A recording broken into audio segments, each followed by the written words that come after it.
সবাইকে good morning. আমি তো আগের ব্লগটা লাইভ করে দিয়েছি, রেডি হয়ে গেলাম, এখন বেরোবো। রাইডিং জ্যাকেট পরতে পারবো না যা মনে হচ্ছে, কি গরম বাপরে! আমি ঘরে দাঁড়িয়ে ফ্যান চলছে তাও ঘামছি, প্রচণ্ড গরম বাইরে। সেই আগের গরমটা আবার চলে এসেছে, বৃষ্টি হয়ে কোনো লাভ হচ্ছে না। বোলপুর থেকে মোটামুটি 1.5 ঘন্টা মতন লাগবে। আমি আমার কলেজের সামনে দিয়েই পেরোবো, মানে NSHM যেখানে আমি পড়াশোনা করেছি দুর্গাপুরে, ওর সামনে দিয়ে পেরিয়ে একটুখানি গিয়ে দাদার বাড়ি। আরা শিবতলাটা একটুখানি দেখাবো আপনাদেরকে। আরা শিবতলা হিস্ট্রিতে ওর একটা খুব স্পেশাল নাম আছে, অনেক অনেক সেঞ্চুরি পুরনো একটা শিব মন্দির। তো বেশ আর কথা না বলে বেরোনো যাক। এখন বাজে হচ্ছে গিয়ে 9:30। আমি ওরা ঘুমে গিয়ে ফেরির কন্টেন্ট এবং Bolpur let's start a new blog. সবাইকে গুড মর্নিং আর সবাইকে হ্যাপি গণেশ চতুর্থী। কিছুক্ষণ পরেই বেরিয়ে পড়লাম বাইকটা নিয়ে। একা রাইড করতে কোথাও না কোথাও সত্যি ভালোই লাগে। আর তেল ভরতে হয়নি, কারণ আগের দিন আমি তেল ভরে রেখেছিলাম বাইকে। ইলামবাজারটা যখনই আমি পেরোই তখনই আমার খুব ভাল লাগে। আমি তো সবসময় ভাবি যে এই যে ভয়েস ওভার দিচ্ছি, মাইকটা থাকলে কি না ভালো হতো, কারণ এত কথা বলি আমি নিজের মনে মনে, আপনারা সেগুলো শুনলে সত্যি হাসবেন। আর ইলামবাজারটা এমন একটা ফরেস্ট যেটা পুরো আমাকে জয়পুর ফরেস্টেরও ভাইব দেয়। জয়পুর ফরেস্ট আপনারা নিশ্চয়ই গেছেন, আমিও গেছি। আমার চ্যানেলে ভিডিও আছে, সেটা এই চ্যানেলে নয়, বোলপুর টকিজে আরেকটা চ্যানেল যেটা আছে সেটাতে ভিডিও করা আছে ইউটিউবে। যখন আমি বোলপুর টকিজ আর কি শুরু করেছিলাম, গাড়ি বাইকের রিভিউ ট্রাভেল ওখানেই আমি দিয়েছিলাম। তো ভালোই লাগছে, বেশ বাইকটাও সুন্দর চলছে। এক্সপালসের মাইলেজ নিয়েও কোনো প্রবলেম কিছুই আমার নেই। আমি দেখছি অনেকেই বলে এক্সপালসের মাইলেজ কম, বাট আমার সেরকম কিছু মনে হয় না। মোটামুটি নাই নাই করেও 10 বছর পরে হয়তো আমি দুর্গাপুর যাচ্ছি। গণেশ পুজোতে দাদার সাথে ছিলাম একবার, তারপরে আর যাওয়াও হয়নি। বিনীত আমার খুব ভালো একজন কাছের বন্ধু, যার সাথে আমি MBA করেছি। বিনীত ছিল, শুভাশিস ছিল, মহারাজ মানে অমিত বলে একজন ছিল, ওকে আমরা মহারাজ বলে ডাকতাম আর কি। আরও অনেকে ছিল, সৌভিক টৌভিক। তো ওদের সঙ্গে সেরকম দেখা আর হয় না, কিন্তু আমরা কোথাও না কোথাও সেই মনের থ্রু দিয়ে কিন্তু কানেক্টেড। আরেকজন আমার বন্ধু ছিল মিলন, ও তো এখন বিদেশে আছে, ওর সঙ্গেও দেখা হয় না, বাট ভিডিও কলে মাঝে মধ্যে কথা হয়। সৌরভ, অনিকেত ও বাইরে আছে, ওদের সাথেও সেরকম কথা হয় না, কিন্তু ওই যে মনের টানটা আছে। আর কোনো সময় যদি দুর্গাপুরে ওরা আসে, প্ল্যানিং করে নিশ্চয়ই দেখা হবে। বিনীত তো খুবই কাছের আমার। বিনীত এখন ভোপালে শিফট হয়ে গেছে, না হলেও নিশ্চয়ই আসতো, আমারও কাছের, দাদারও কাছের। ও ম্যাক্সিমাম টাইম পুজোতে দুর্গাপুরে থেকেছে, দাদার কাছে অনেক দিনই থেকেছে, কারণ ওখানেও জবও করেছিল একটা, সেই সূত্রেই ওর দুর্গাপুরে থাকার। তো যাই হোক, ইলামবাজার এখনও শেষ হলো না, আমার কথাও শেষ হচ্ছে না, কথাও বলতে কন্টিনিউ ইচ্ছে করছে। কিন্তু ওই যে মাইকের একটা ফিল, মানে চলতে চলতে কথা বলার যে মোটো ব্লগিংয়ের ফিল, ওটা তো কি বলবো, ওটার সঙ্গে কারো তুলনা হয় না। না, এটা ইলামবাজার শেষ হয়ে গেছে। ইয়েস, এটা মোড়ানদিঘি রাস্তাটা ধরে এগিয়ে চলে এসেছি। এবার একদম স্ট্রেট যেতে হবে, স্ট্রেট গেলেই আসবে আমার কলেজ NSHM। কি সুন্দর এই দিকটা, মানে একদম পুরো শান্তিনিকেতনের ভাইব। এই রাস্তাটা ঢুকছে হচ্ছে গিয়ে আরা শিবতলাতে। আরা শিবতলাতে আপনারা জানেন, মানে যারা জানেন আর কি, যে ওখানে একটা শিব মন্দিরও আছে। শিবরাত্রিতে ওখানে প্রচণ্ড ভিড় হয়, বিশাল ভিড় হয়।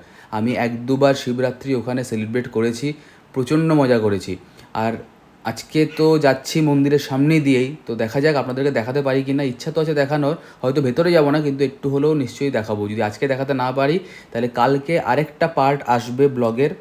ওখানে একটা বাইক আমি চালিয়ে দেখিয়েছি, সেটা এখানে আপনারা জানতে পারবেন যে কী বাইক, কিন্তু ওই ব্লগের পার্টটা যদি আমি অ্যাড করি, তাহলে এই ভিডিওটা মোটামুটি 30 মিনিটস ক্রস করে যাবে, আর অত বড় ভিডিও আপনার দেখতে ভালোও লাগবে না। তো এই যে একটু এগিয়েই সামনে চলে এসছে আমার কলেজ। এই রাস্তাটার একটাই প্রবলেম, বাম্পার, মানে স্পিড ব্রেকার। স্পিড ব্রেকারকে এই বাম্পার বলে বলে না এই অভ্যেস হয়ে গেছে, আর স্পিড ব্রেকার টার্মটা ইউজ করি না। তো এটাই হচ্ছে গিয়ে আমার কলেজটা, আমি হাত দিয়ে দেখাচ্ছিলাম যে হ্যাঁ, কলেজটা এখান থেকে শুরু হয়ে গেছে। NSHM, নোটাবেলিস সোসাট্রিক্স হিউম্যানাস ম্যাক্সিমাস। তো এইটা হচ্ছে কি ওই NSHM এর আর কি ফুল ফর্মটা বললাম। এইগুলো দিয়ে হাউসও আছে, ওই যে খেলার হাউস হয় না, ওই বাস্কেটবলের টিম হয়, ফুটবলের টিম হয়, তো এটা দিয়ে হাউসও আছে। যারা খেলাধুলো করে তারা নিশ্চয়ই বুঝতে পারছে ব্যাপারটা। তো আমি চলে এসেছি। এইখানে তো কিছুই ছিল না একসময়, আমার সেরকম কোনো অসুবিধা হতো না, আমার তো বাইকও ছিল, প্লাস ওয়াকিং ডিস্টেন্স দাদার বাড়ি, এর জন্য আমি হেঁটে হেঁটেই কলেজ থেকে চলে যেতাম বাড়ি, আবার হেঁটে হেঁটেই চলে আসতাম। তো এটা হচ্ছে কি আরা শিবতলার টার্নিংটা। এখানে একটা দোকান আছে, সমীরদার দোকান বলেই আমরা সবাই চিনি। তো সমীরদার দোকানে আমি দাঁড়াবো একটুখানি, চকলেট নেব, মিষ্টি নেওয়ার আছে। চকলেট নেবো হচ্ছে কি জুনের জন্যে, দাদার মেয়ের জন্যে। আমি এখনও জানি না জুন আমাকে চিনতে পারবে কি না। আর এখানে এসে দাঁড়িয়ে এত স্মৃতি মনে পড়ছে। এই রাস্তাগুলোতে আমরা, আমাদের টিম যে MBA টিম ছিল, আমাদের ব্যাচ হচ্ছে কি MBA 005, রাতের বেলা 1টা 2টোর সময় আমরা এখানে মানে হুড়দাং বললেই চলে, হুড়দাং করেছি একদম। এখানে সবাই আমাদের খুব ভালোবাসতো। তখন আস্তে আস্তে এই পোর্শনটা গ্রো করছে, এত ভিড় ছিলও না, এত স্টুডেন্টও আমি দেখতাম না ওখানে। কিন্তু হ্যাঁ, এখন পুরো ক্রাউডেড হয়ে গেছে, রাস্তাটা আমি ক্রস করতে পারছি না। একটা গাড়ি এত স্লো আসছে, ও যাচ্ছেও না, আমিও এগোচ্ছি না। দিয়ে রাস্তাটা ক্রস করে তারপরে গেলাম হচ্ছে সমীরদার দোকানে। এখানে খাবার দোকান আগে খুবই কম ছিল, এখন তো দেখছি এরকম বড় বড় মিষ্টির দোকান হয়ে গেছে, খাবারের দোকান হয়ে গেছে। আর এই দোকান থেকে সবসময় খাতা, পেন্সিল, পেন নেওয়া, মানে কোল্ড ড্রিঙ্কস নেওয়া, সব কিছুই নিয়েছি। আর ইনি হচ্ছেন কি সমীরদা, ওনার সঙ্গে অনেক বছর পরে দেখা হলো। তারপরে চলে গেছিলাম মিষ্টি নিতে, অপোজিটে একটা দোকান আছে মিষ্টির, ওখান থেকে মিষ্টি নেওয়া হলো। মিষ্টির কালেকশন দেখলাম এখানে মোটামুটি ভালোই, আর প্রাইসটাও ঠিকঠাক। এই তো দাঁড়িয়ে রয়েছে আমি এখন আড়া শিবতলা মোড়ে। চকলেট নেওয়ার ছিল, চকলেট নিলাম, মিষ্টি নিলাম, এখন দাদা বাড়িতে যাবো। আর এই দোকানটা আমার কাছে খুব স্পেশাল, এখান থেকে অনেক জিনিস আমি কিনেছি সবসময়, খাওয়া দাওয়া করেছি, আড্ডা দিয়েছি, গল্প করেছি। এটা হচ্ছে গিয়ে সমীরদার দোকান, তো এখানে সব কিছুই পাওয়া যায় মোটামুটি, এটাই আড়া শিবতলা। তখন দেরি না করে যাই, দাদার সঙ্গে দেখা করি, বাকি কথা পরে বলছি আমি। ঢোকার সঙ্গে সঙ্গে আমি শুনতে পেলাম গান বাজছে, বড় করে পুজো হচ্ছে এবার। এই বাড়িটাতেই আমি থাকতাম ওপরে, ওপরে আর গেলাম না, দেখলাম স্টুডেন্টরা হাঁটাহাঁটি করছে, তো বাইকটা রাখলাম এখানে। তারপরে গেলাম হচ্ছে কি দাদার আরেকটা বাড়িতে, যেটা পাশাপাশি পুরো একদম গায়ে লাগোয়া বললেই চলে। তো ওখানেই পুজোটা হচ্ছে ভিতরে। বাইকটা ভিতরে ঢুকিয়ে দিলাম যেন বাইরে না থাকে, আর রোদ প্রচণ্ড। তো দাদার এই যে দেখুন এখানে বোর্ডটা লাগানো রয়েছে বিজনেসের, গৌরব কেবলস, তারপর সৃষ্টি ডেভেলপার, সব কিছু কিন্তু এখানে ভালো করে দেওয়া রয়েছে, লেখা রয়েছে। দাদার বাড়িটা এত সুন্দর, আমার তো সত্যি খুব ভালো লাগে। আর এদিকে জুন বসেছিল, জুনের দিদাও বসেছিল, গল্পগুজব করছিল। আমি একটুখানি আপনাদেরকে প্যান করে বাড়িটা দেখাচ্ছি। বাড়িটা কিন্তু একটা মানে মেহেল টাইপ বললেই চলে। উপরে যখন আমি গেছিলাম দেখলাম এত বড় একটা রুম, এটা আগে হয়নি, আমি এবার এসে দেখলাম কমপ্লিট হয়ে গেছে। এটার উপরে আরেকটা আছে ফ্লোর, যেখানে রেন্ট দেওয়া হয়। আর আমি বসে বসে নিজের ভিডিওর পারফরমেন্স চেক করছিলাম যে হ্যাঁ ভিডিওটা কেমন। আমি যখন ব্লগিং শুরু করেছিলাম, মানে আমার ক্যামেরার মুখে ধরতে, কথা বলতে, ভিড়ের মধ্যে কী করে কথা বলবো, প্রচণ্ড ভয় হতো, মানে একটু হিচকিচার হতো, মানে অসুবিধা হতো যে হ্যাঁ কী করে ভিডিও করবো। কিন্তু ওই করতে যে শুরু করে দিলাম, আর এই কথা বলতে শুরু করে দিলাম, তারপর আর কোনো অসুবিধা হয় না। ওটা সব কিছু অভ্যেস। আর আমি দেখি হচ্ছে কি ওই ক্যামেরা লেন্সে, তুমি যখন ক্যামেরা লেন্সে তাকাবে না, তোমার চারিদিকে কে আছে না আছে তোমার ভেবে লাগবে, শুধু ওই ক্যামেরার লেন্সটাই, তোমাকে কে দেখছে না দেখছে কোনো ম্যাটার করে না। যা বলছে ওই ক্যামেরা লেন্সে তাকি, ওখানে তোমার চারিপাশে কে আছে, 4টে লোক দেখবে দেখবে, ওই রিলটাও এরকম তোমার করতে করতে অভ্যেস হয়ে যাবে। আমি জাস্ট দাদাকে একটা জিনিস করে ভয়াচ্ছিলাম, এর জন্য ক্যামেরাটা অন করলাম, দাদাকে একটা জিনিস বোঝানোর জন্য। দাদা একটা খুব ভালো রেস্টুরেন্ট আছে WB40, আমি যাওয়ার সময় চেষ্টা করবো একটুখানি কভার করার, আর ওটা দেখিয়ে দেওয়ার। আপনারা যখন আসবেন আড়া শিবতলাতে, শিবতলাতেই তো আড়া শিবতলাতে WB40 রেস্টুরেন্টের নাম, আমি যাওয়ার সময় দেখাবো। এখন ওপেন আছে তো? আচ্ছা ঠিক আছে, যাওয়ার সময় একটু দেখি, ভিডিওটা আপনাকে করে দেখাবো তাহলে। আর যদি কোনো আইটেম দেখাতে পারি তাহলে সেটাও দেখাবো, মেনু কার্ড তো নিশ্চয়ই দেখাবো, লোকেশনটাও দিয়ে দেবো, ঠিক আছে? এখন আপাতত নিচে যাই, পুজো হচ্ছে। কিছুক্ষণ ওপরে বসার পরে তারপরে নিচে এসে আমি দেখলাম যে পুরো জোগাড় যন্ত্র চলছে, পুজো কিছুক্ষণের মধ্যেই শুরু হবে, অনেকজন আসবে। কিন্তু আমার চেনা একজন ছিল ভাই ওখানে, বীরমণি, ওর সঙ্গে কথাবার্তা হচ্ছিল। ও পড়েছিল হসপিটাল ম্যানেজমেন্ট নিয়ে NSHM-এ। এই বাড়িটার ওপরে আমি থাকতাম, ওপরটাতে। এখন এখানে পুরোটাই ভাড়া হয়ে গেছে। ওপর পোর্শনে আমি থাকতাম, নিচের পোর্শনে বিনীতরা, বাকি আমার সব বন্ধুরা থাকতো। খুব ভালো সময় কাটিয়েছি একসময়, মানে দারুণ একটা সময় কাটিয়েছি, খুব ভালো এনজয় করেছি, পড়াশুনো করেছি সঙ্গে। এটা হচ্ছে গিয়ে আমার সেই পুরোনো মেমোরিজ। দাদাও এখানে আছে, দাদা লুকিয়ে গেল, দাদা ক্যামেরার সামনে আসবে না। ছোটো দাদা, ছোটদা আছে, বড়দা ভিতরে আছে। তো বেশ, এটাই ভিতর থেকে দেখাতে পারবো না আপনাদেরকে, কারণ এখানে স্টুডেন্ট থাকছে এখন। আর দূরে একটা জিনিস শুয়ে আছে দেখতে পেলাম আমি, এই যে এই জন্য মেও। আমি দেখাবো একটা খুব ভালো জিনিস আপনাদেরকে কিছুক্ষণ পরে, এখন দেখাচ্ছি না। দাদার কাছ থেকে পরে চাবিটা আমি নেবো, তারপরে দেখাবো, এখন দেখাবো না আমি, দাদা ব্যস্ত আছে, পরে দেখাবো আমি। দারুণ একটা জিনিস, আমার খুব পছন্দের জিনিস, আমি আশা করি আপনাদেরও খুব ভালো লাগবে জিনিস, যারা বাইকার্স তাদের ভালো লাগবে পাক্কা। বেশ, আপাতত পুজোতে থাকি, পরে কথা হচ্ছে। এইখানটাতে বসে আমি খেতাম, আন্টি আমাকে ডাকতো, আমি এখানে বসতাম, এখানেই বসে আমি খাওয়া দাওয়া করেছি। মানে আমি দাদার কাছে সারা জীবন কৃতজ্ঞ থাকবো, আন্টির কাছে কৃতজ্ঞ, সবার কাছে কৃতজ্ঞ থাকবো। আমি যখন এখানে ছিলাম, আমি যখন প্রথম আসি পড়তে NSHM-এ, আমার খাওয়া দাওয়ার প্রচণ্ড অসুবিধা হয়েছিল। মানে আমি যখন বাইরে খেতে যেতাম, আমার একদম ভালো লাগেনি খাবার দাবার। দাদা আমাকে পরের দিনই বলেছিল যে তুই আমাদের সাথে বসে আমাদের সাথে খাবি। তো ওটার জন্য দাদার কাছে সারা জীবনই আমি থ্যাঙ্কফুল, কৃতজ্ঞ হওয়াটাও হয়তো কম হবে। মানে দাদার সঙ্গে যে সময়টা কাটিয়েছি, 3 বছর 2 বছর যে সময়টাই কাটিয়েছি, সেটা অন্য একটা লেভেলের সময়। আর আন্টি, আঙ্কাল তো আর নেই এখন, দেখা হলো না আঙ্কালের সাথে, কী আর বলবো, খারাপ লাগে ভাবলে। তো যে সময়টা কাটিয়েছি সেটা আর কোথাও কাটাইনি, এরকম সময় কোথাও কাটাইনি। খুব ইমোশনাল হয়ে যাই মাঝে মাঝে, বলতে বলতে ইমোশনাল হয়ে যাচ্ছি। কিন্তু হ্যাঁ, সবাইকে, দাদা, বৌদি, আন্টি, আঙ্কেল, সবাইকে থ্যাংক ইউ সো মাচ। দাদা রিসেন্টলি একটা বাইক কিনেছে। দাদাও কিন্তু বাইকিং এনথুজিয়াস্ট। দাদা লাদাখ একবার ঘুরে চলে এসছে, অনেক জায়গাতেও এমনি গেছে। দাদা বাইকিংও পছন্দ করে, গাড়ি ড্রাইভিংও পছন্দ করে, মানে লং ড্রাইভেও দাদা অনেক গেছে, দূরে ভুটান টুটান ঘুরে চলে এসছে, কোথায় কোথায় গেছে ঠিক নেই কোনো। আর এটা হচ্ছে কি বাইকটা দ্য হিমালয়ান 450। দাদার তো আমাদের সাথে যাওয়ার কথা ছিল, কিন্তু পুজো পড়ে যাচ্ছে তাই দাদা যেতে পারেনি। আর আমি ফোর্সও করিনি দাদাকে, কারণ পুজোর সময় দাদার ফ্যামিলি আছে এখানে, অনেক বড় করে এই সাইডটাতে পুজো হয়। দুর্গাপুরে পুজো তো সবার কাছেই ফেমাস। আর এই বাইকের আমি একটা ভিডিও করেছি, মানে রাইড ভিডিও আর কি, সেটা আমি এখানে দিচ্ছি না। এখানে যদি আমি ভিডিওটা দিই, আমি যে বলেছিলাম ভিডিওটা মোটামুটি 30 মিনিটস ক্রস করে যাবে। আর সত্যি বাইকটা তো সুন্দর লাগছিল, কালারটাও ফাটাফাটি, টপ মডেল এটা। আমার পিছনে দেখতে পাচ্ছেন কি দাঁড়িয়ে আছে, এটার কথাই বলছিলাম। It's the new Himalayan 450 with the new Sherpa engine. বাইকটার কালারটা দারুণ, এটা টপ মডেল, ফাটাফাটি লাগছে। চেষ্টা করবো একবার বের করে যদি একটা মোটো ব্লগ করতে পারি ছোট্ট করে, তো চালিয়ে দেখবো গাড়িটা। আমার তো বিশেষ মনে হলো না যে উঁচু, আমার জন্য ঠিকই আছে। গাড়িটা একটুখানি বাল্কি, নিশ্চয়ই গাড়িটা প্রচণ্ড ভারী। একটাই অসুবিধা হবে আমার মনে হয় অফ রোডিংয়ে, তো যেহেতু গাড়িটা ভারী, মানে একটুখানি লিন করে বা পড়ে যায়, তাহলে মানে ওঠাতে খুব অসুবিধা হবে। বাকি তো obviously powerful bike with powerful engine. Ergonomics খুব ভালো, সিটগুলো চওড়া দেখলাম, সব কিছু দাদার তো বাইকে লাগানোই রয়েছে, এক্সেপ্ট স্যাডল স্টে। মোটোটর্কের তো ক্র্যাশ গার্ডও লাগানো রয়েছে, টপ র্যাকও লাগানো রয়েছে জেডিআরের। আর ইয়েস, লাইটও আছে মার্সিডিজ, মানে এইচজেজি মার্সিডিজ, যেটা আমারটাতে লাগানো আছে আর কি, সেটাও লাগানো রয়েছে। তো দেখি একটুখানি বের করবো কিছুক্ষণ পরে, চালিয়ে দেখাবো আমার গাড়িটা। পুজো শুরু হয়ে গেছে, পুজোর জন্যে অনেকেই কিন্তু এসছেন। আর আমি একটা ছোট্ট রিল বানিয়েছি, আপনারা দেখতে পাবেন আমার বোলপুর টকিজের যে ইনস্টাগ্রাম পেজটা আছে, সেখানে বোলপুর টকিজ সার্চ করলেই পেয়ে যাবেন, বোলপুর_টকিজ, বি ছোটো হাতে, টি ছোটো হাতে।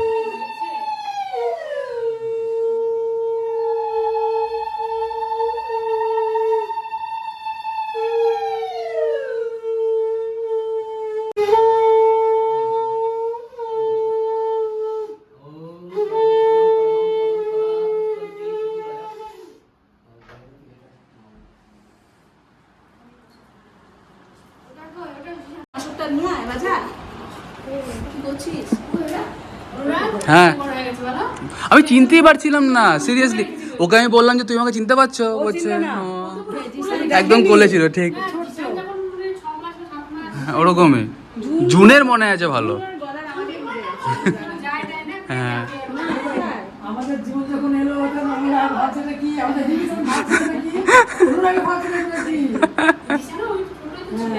তখন ছিল না, তখন মীনাক্ষীরা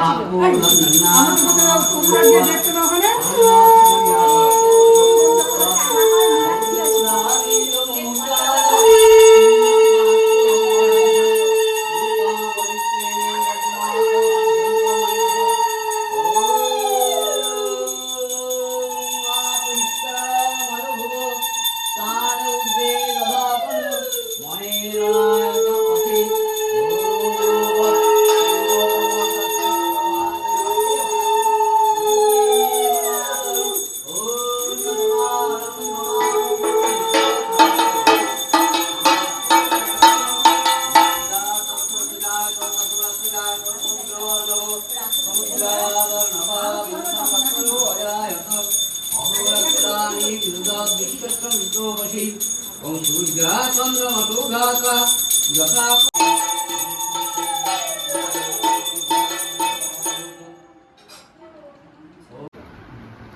দেখো ওখানে ওই সামনে সবাই এখানে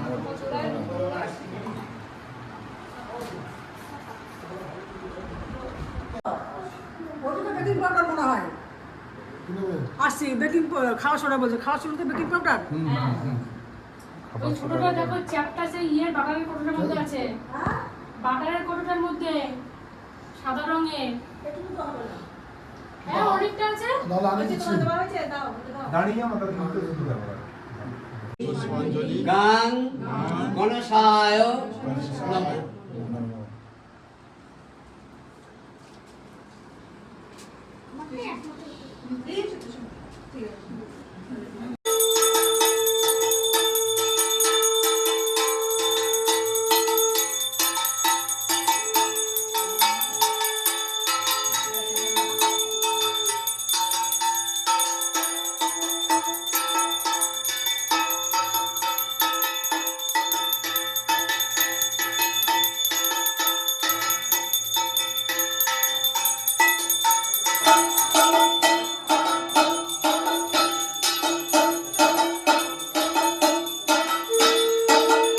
দাদার আরেকটা বাড়িতে, এটা একদম পাশেই, সেখানে খাওয়ার আয়োজন হয়েছিল।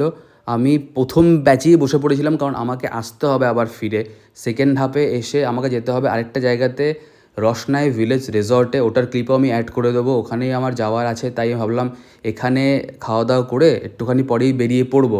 ইচ্ছে ছিল খুব আজকে থাকার, কিন্তু থাকতে পারলাম না। বাট আমি প্ল্যানিং করছি শিগগিরই দাদার সঙ্গে একটা ইভিনিং স্পেন্ড করার। শিগগিরই সেটা হবে, সেটা হয়তো লাদাখ থেকে ঘুরে এসেই হবে। আর এই হচ্ছে গিয়ে আজকের খাবার। ভোগের প্রসাদের কোনো রিভিউ হয় না, এটা যেহেতু প্রসাদ তাই রিভিউ দরকারও নেই। আর রিভিউ যদি বলেনও আপনারা বলতে, তাহলে আমি বলে দিচ্ছি প্রত্যেকটা আইটেম ফাটাফাটি। মানে অনেক দিন পরে এত ভালো আমি খিচুড়ি খেলাম। খিচুড়ি, বেগুনি, আলু ভাজা, ওই যে ঝুরঝুরে আলু ভাজাটা একটুখানি মোটা করে, আমার এই আলু ভাজাটা সত্যি খুব ভাল লাগে। ছোটদা বসেছিল সামনে, বীরমণি বসেছিল, ওদের সাথে বসে বসে গল্প করছিলাম। আরেকজন দাদা ছিলেন বসে, দাদার সাথে অনেক গল্প হচ্ছিল, কথাবার্তা হচ্ছিল। আর তারপরে খিচুড়িটা আমি শেষ করে ফেলেছি অলরেডি। এবার চাটনি চলে এসছে। চাটনির পরে আমি আবার নিয়েছিলাম পায়েস, আবার লাড্ডু। আজকে অনেক করে লাড্ডু খেয়েছি আমি, আমার লাড্ডু কিন্তু সত্যি। বলো কি বলছে?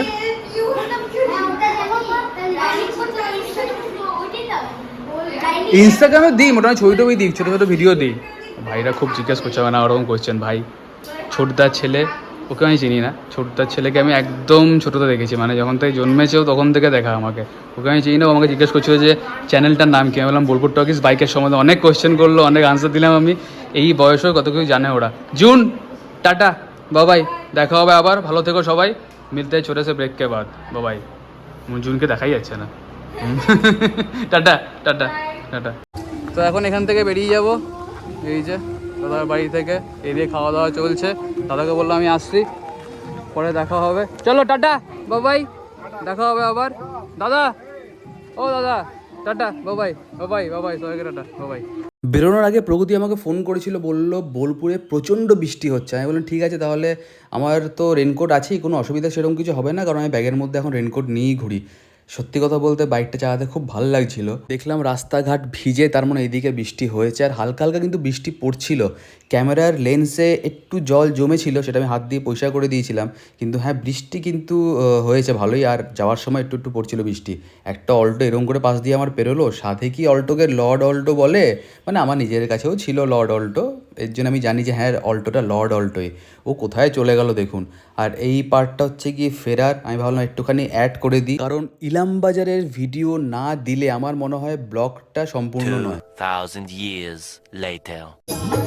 হ্যাঁ চলো, চলে এসেছি আমরা রসনাই ভিলেজ রিসর্টে। ডেকেছে আমাদেরকে আজকে গণেশ পুজোতে, তাই আমি এসেছি। বাউল গান চলছে সুন্দর।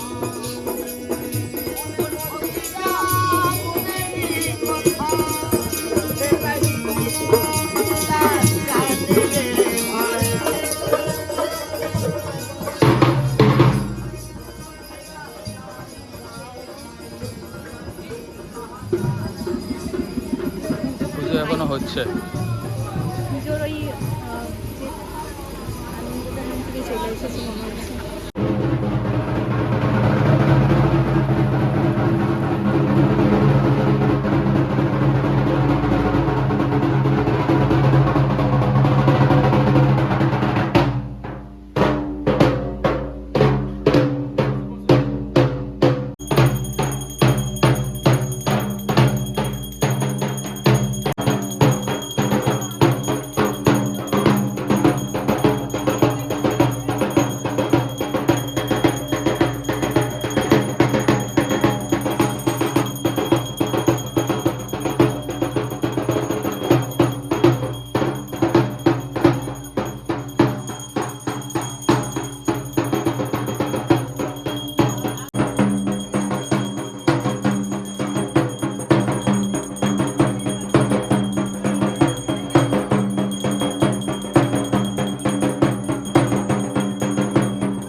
তো আমরা খুব সুন্দর টাইমে এসেছি।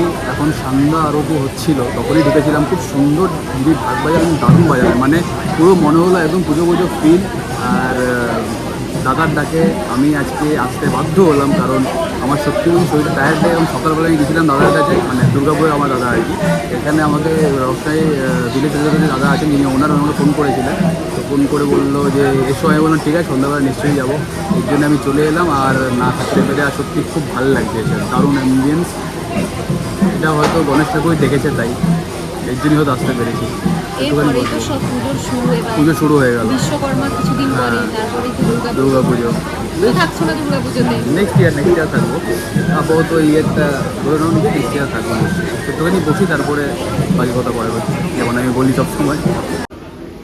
প্রসাদ দিয়ে গেল আমাদেরকে, বৌদি বলছিল প্রসাদ খাওয়া হয়নি। হ্যাঁ, না আমি খেয়েছি আমার স্টুডেন্টের বাড়িতে ফার্স্ট, তারপর আচ্ছা। এখানে সেকেন্ড টাইম ভেরি খেয়েছি। গুড, বেশ, তাহলে আমি খাই। দাদার ওখান থেকে খেয়ে এলাম, আবার এখানে খাচ্ছি। গণেশ ঠাকুর আজকে আমার অনেক প্রসাদ খাওয়াচ্ছে। দাদা তো না খাইয়ে ছাড়বে না, তাই বলছে ভেতরে বসো, গিয়ে খেয়ে দিয়ে যেতে। আমি বললাম ঠিক আছে, তাহলে খেয়ে দিয়েই যাবো। আর প্রগতি প্রসাদ এমনি খাইও নি, মানে আমি তো দাদার কাছে খেয়ে এসেছি, মানে দুর্গাপুর থেকে, কিন্তু প্রগতির খাওয়া হয়নি। তাই একদিকে ভালোই হলো, ওরও খাওয়া হয়ে যাবে প্রসাদ। আমাদের আর খাওয়াই শেষ হচ্ছে না। Thank you.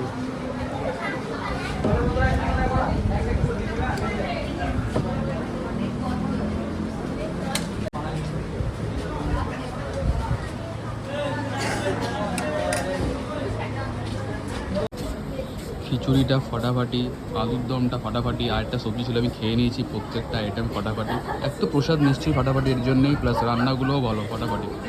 দারুণ খেলাম, দারুণ। বোদে চাটনি। The next morning. ভিডিওটা এন্ড করার টাইম হয়ে গেছে। এইমাত্র জাস্ট ভিডিওটা এডিট করলাম, ভয়েস ওভার দিলাম। আশা করছি আপনাদের ভিডিওটা ভালো লাগবে। আর এখন আমি যাবো হচ্ছে বাজার করতে, তাড়াতাড়ি করে বাজারটা করি, নাহলে কিছুই পাবো না, না মাছ পাবো না মাংস পাবো। তো যাই হোক, এখন আমি ভিডিওটা লাইভ করে দেবো।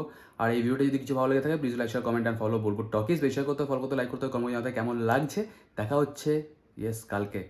কেন দেখা হচ্ছে কালকে, মানে একদিন স্কিপ দিচ্ছি না, কারণ কালকে আমি হিমালয়ান 450-র রাইড রিভিউ ভিডিওটা শেয়ার করবো। চলুন, টাটা, বাই বাই।